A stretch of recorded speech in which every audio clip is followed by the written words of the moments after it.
Malico is a barangay in the municipality of San Nicolas, in the province of Pangasinan. Its population as determined by the 2020 census was 348. This represented 0.87% of the total population of San Nicolas.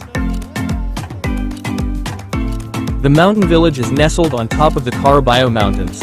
Its elevation is 1,675 meters above sea level, MASL, higher than Baguio City's 1,470 MASL, and thus has a colder temperature.